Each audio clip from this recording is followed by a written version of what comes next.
This is the real reason Real Madrid and Man City end up facing each other every season in the UCL. So since 2020, they've had to face each other 5 consecutive seasons. Before that, they only met twice in Champions League history, 2012 and 2016, the odds of 5 straight years. Using some rough math, that's apparently 1 in 32 million. So obviously this isn't coincidence. So what's going on? See, over the last 10 years, I think we can all agree that Man City are the club that's had the most influx of new fans. Guardiola's brand of football is guaranteed to give you a good time, but unfortunately their main rivals Man United couldn't promise the same. And here's where it gets interesting. Man United, the team that should be City's natural rival, has been a complete disaster. Since Ferguson left in 2013, they've had 7 managers. While City's been winning titles left and right, United's been fighting for top 4 like it's a trophy.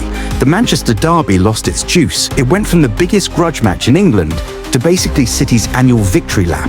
UEFA saw this vacuum and thought, we need to give City a real enemy, someone worthy, someone who can actually compete. Meanwhile, across Europe, Real Madrid had their own problem. Barcelona, their eternal nemesis, fell apart. Messi left. They went broke. They're playing in the Europa League. The rivalry that gave us the greatest El Clásico matches in history, dead. Madrid kept winning Champions Leagues, but without a proper rival, the narrative got boring. So UEFA put 2 of them together and boom, we have a fresh modern-day UCL rivalry that's extremely well-balanced and always entertaining. And here's the evidence. These matches are perfectly scripted drama. Remember 2022? City's leading 5-3 on aggregate, 89 minutes played, basically in the final. Then Rodrygo scores in the 90th minute, and then again in the 91st. Then Benzema wins a penalty in extra time. Madrid completes the comeback. You can't write that, except someone did. Then 2023, City finally beats Madrid and wins their first Champions League. The underdog story is complete. 2024, Madrid gets revenge in the penalty shootout, keeps the rivalry alive. And now 2025, they're facing each other again, 5th year in a row. Now here's the really suspicious part. Have you ever wondered why Barcelona and Real Madrid are never in the same bracket in the UCL? That's not coincidence either. They've literally never met in the knockout stages. Not once. Ever. An El Clásico UCL final would break every sports TV record there is.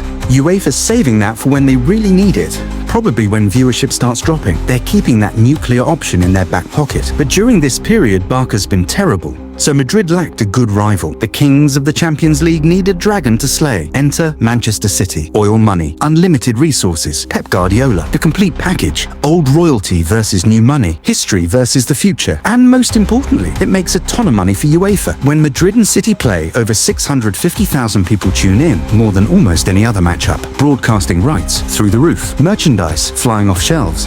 These matches generate hundreds of millions in revenue. UEFA learned from El Clásico, you don't waste your biggest rivalries in group stages. You manufacture them for knockouts when stakes are highest and wallets are open. They've essentially created a new El Clásico for a new generation. And the best part? The matches actually deliver. It's the perfect crime. Rig the system, make billions, and give fans what they didn't know they wanted. So next time you see that draw and Madrid pulls City again, just smile. You're watching the greatest reality show UEFA ever produced.